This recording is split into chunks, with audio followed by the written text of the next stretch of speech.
validando a chapa 2. Ok? Depois passamos para a chapa 3. E regime de votação. Quem vota pela manutenção do trabalho da comissão, respeitando o estatuto social das entidades que eles impulsionaram.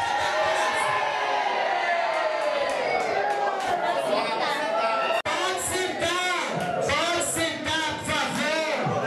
Foi filmado aí, foi colocado aí, pessoal, abaixando o braço. Filmaram aí esse momento. Baixe o braço, companheiros, escutem. Baixe o braço. Quem é contra a proposta, queira se posicionar levantando o braço. Vote. Como é que é? Repete aí. Calma, depois vai a outra. É isso mesmo. É isso que eu estou fazendo. Eu sei que nós já estamos aprendendo a conduzir. Por favor, quem se abstém. Pronto, ok.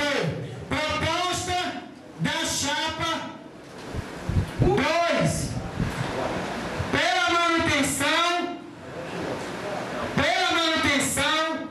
da chapa 2 no preto. Quem estiver de acordo, que eles funcionaram pelo braço. Conta. 1, 2, 3. Vamos lá. 4. Só para